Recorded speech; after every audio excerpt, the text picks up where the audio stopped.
been a huge part of this year. Like, it's just been so challenging, like being active and playing 4 games and then not, and like not feeling the best, and then like frustrated of like how hard I worked in the off season, and then like all I do is rehab and like continue to do this process, and just like trying to trust that the best I can. And obviously there's really frustrating days. What happens when the WNBA's golden goose gets hurt and the league pretends everything is fine? Caitlin Clark just broke her silence in a sit-down with Sue Bird, and this is the most in-depth public discussion she's had about her injury struggles. For the first time, she opened up about the emotional toll of being tossed into Game 30 without proper preparation, and how that experience changed her perspective on what her injured teammates had been going through all along. She described the mental challenge of watching from the sidelines while the league's viewership shifted dramatically in her absence. The vulnerability she shows in this interview reveals both the personal cost and the uncomfortable reality of her value to the WNBA. Do you think the WNBA needs to change officiating or protect players more? Let us know down below. Let's go.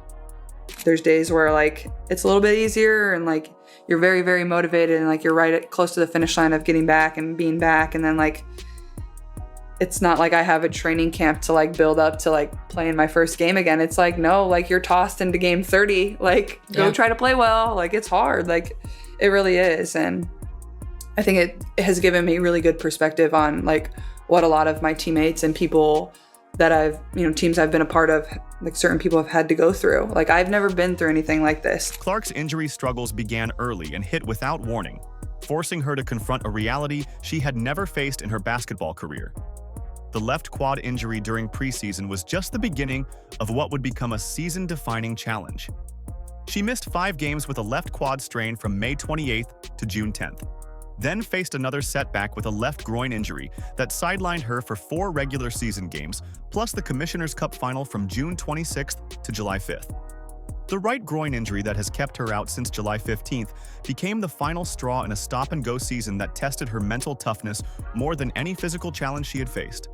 And I think that's probably why it's been so hard, because like I've never really dealt with injury, and that's probably been a challenge in itself, because like when I first like was feeling pain, like I didn't understand it. Like I didn't know. I was like, am I just tight? Like, am I just getting old? Do I need to hit a stretch? Do I need to get like a little rubbed out? Do I need some icy hot? Like what's going on here?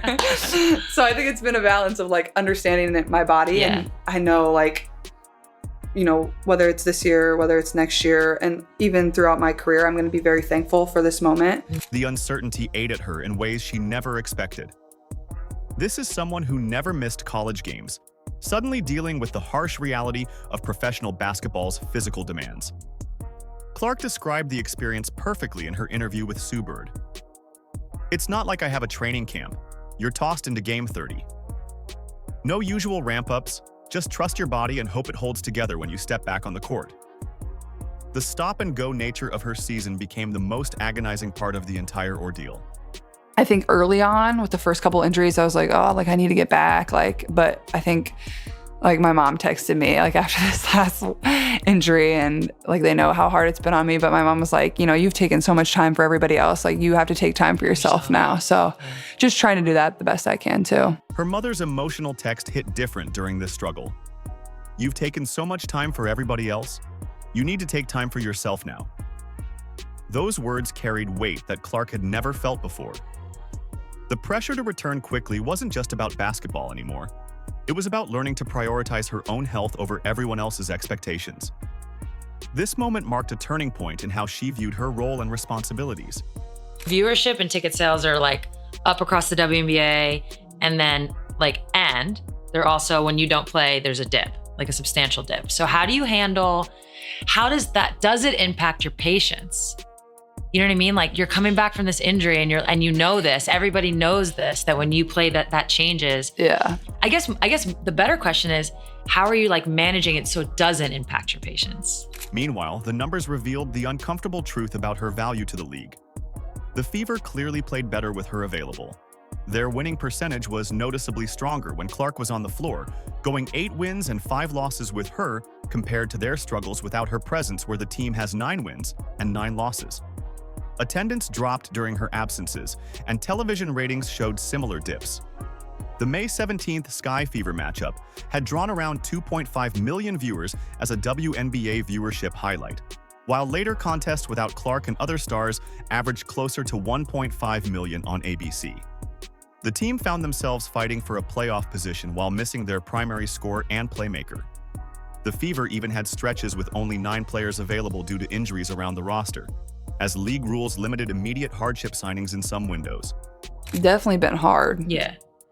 Well, like, I'm gonna go to every road game no matter what, like whether I'm playing or not. Like, and it's hard because obviously I do feel this like responsibility of like being out there and playing, and like, not that I like think there's like a fear of any of this ever going away. Like, that doesn't happen when like LeBron or Steph get hurt. Like, they're always gonna be there. No, like, he'll you know, be back. yeah, exactly. So, but like, you do want to play. Like, you want to give people something to cheer about or scream about, or, you know, people spend so much time and money and resources to come and watch you play. This experience deepened her appreciation for injured teammates and revealed just how much the league depended on her presence. Without her explosive scoring and court vision, the Fever's offense became predictable. Her teammates had to shoulder responsibilities they weren't ready for. The team's 5th place standing felt precarious with each game she missed. But Clark's silence about these struggles was about to break in ways that would catch everyone off guard.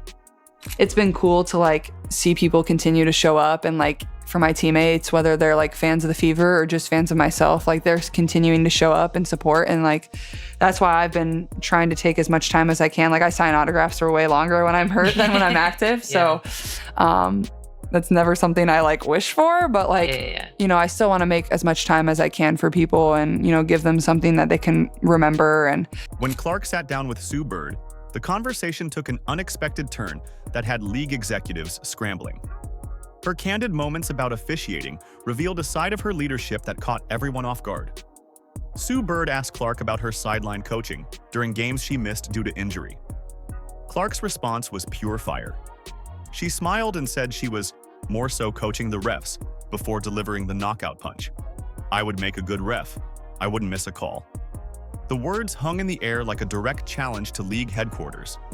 We've all seen you on the sideline, quote unquote, coaching. What do you think? more so coaching the refs. Yeah.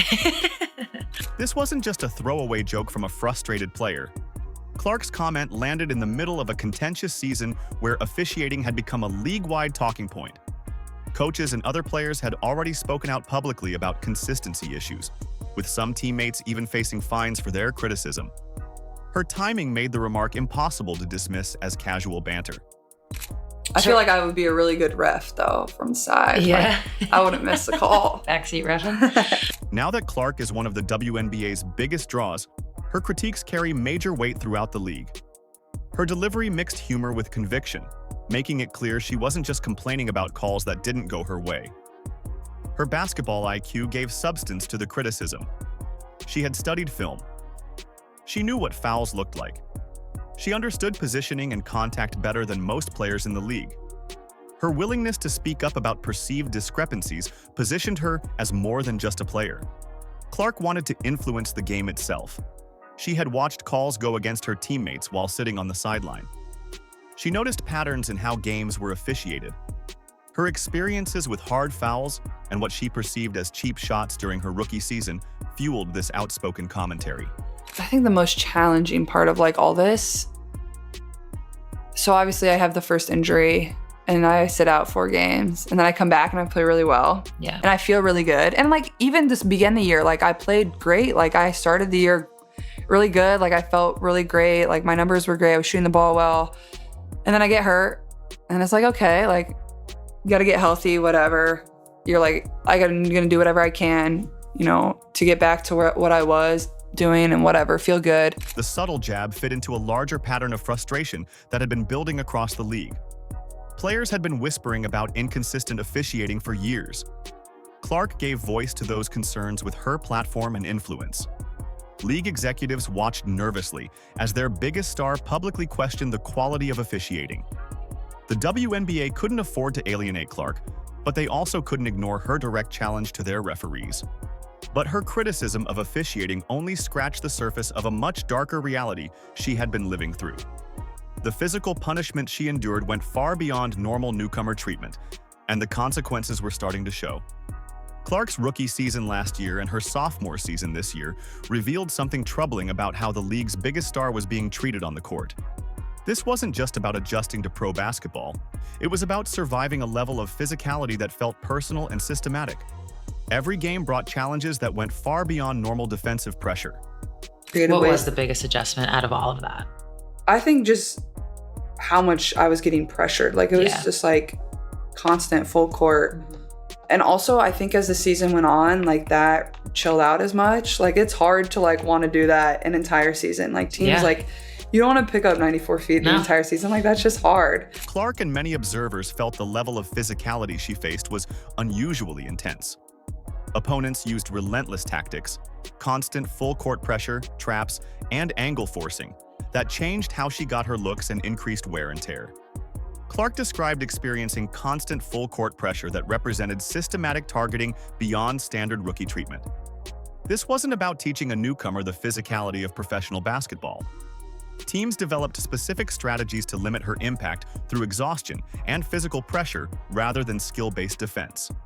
Looking back on your rookie year, it's, everybody's picking you up full court, trying to tire you out. For sure. Not let you get anything easy. They're physical with you. They're pushing you right. Everyone knows you like to go left. So now teams, you already talked about in college, they didn't really do that as much. You're getting trapped. All the things.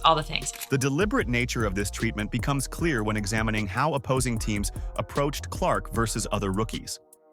Her unique combination of shooting ability and court vision made her a primary target for aggressive defensive schemes.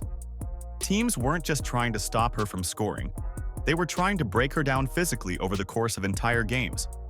Clark admitted that her injury experience was unlike anything she had faced before, stating that she had never been through anything like this situation. The contrast between college protection and WNBA physicality became stark when viewing her current injury struggles. So I think that's been like the hardest part, has just been like the stop and go of everything. Like, and also like with the type of injuries that I've dealt with, like there's no real, it's not like 6 weeks. All right, you're coming back for the Connecticut Sun game on August all about how you 30th feel in the moment. Or whatever. It's like, how do you feel? Like, and even like when I have been back, like I don't know how I'm going to feel the next day after playing, like when you're dealing with like these type of injuries. So I think just like the patience of dealing with all of that and giving myself a lot of grace and just trying to be the best teammate I can. And her injuries, repeated soft tissue issues across quad and groin, and the stop-and-go season have spotlighted whether stars are getting the protection they need. Clark and teammates have publicly questioned some calls and non-calls. She's been vocal from the sideline and elsewhere about what she perceives as inconsistent officiating. The cumulative toll was unlike anything in college, as she described it. Clark's story raises uncomfortable questions about how the league balances physical play and player safety. The pattern of unprotected play creates disturbing questions about league priorities when their golden goose keeps getting hurt. Her willingness to speak about these experiences represents a turning point in how the league's biggest star approaches her own protection. Clark's silence about these struggles was finally breaking, and her honest words were about to change everything. I think that's also been really good for me too, is like when I do go out before games and like sign autographs and like see all the young kids or fans or whoever's come to the games, like it just like gives me a really good perspective on everything and maybe gives me a little bit of motivation and just being thankful for everything that I have, and very thankful for like my fans and just the fans of the WNBA, of like how they can constantly continue to support and truly just want the best for me too at the end of the day. I think that's something that's really cool. Clark's candid interview changed the conversation. It shifted from stats and highlights to player health, officiating, and how the league supports its biggest stars. Her honest words about struggles create a new standard for player advocacy that the WNBA can't ignore anymore. The Fever remain afloat during her absences, sitting around playoff position, and players like Aaliyah Boston, Kelsey Mitchell, Lexi Hull, and Sophie Cunningham have stepped up when needed most. The combination of her newfound honesty about struggles and her team's resilience gives real hope when she returns fully healthy. Do you think the WNBA needs to change officiating or protect players more? Let us know down below. Like, subscribe, and turn on all notifications so you never miss out. Click the video on the screen, and we will see you in the next one.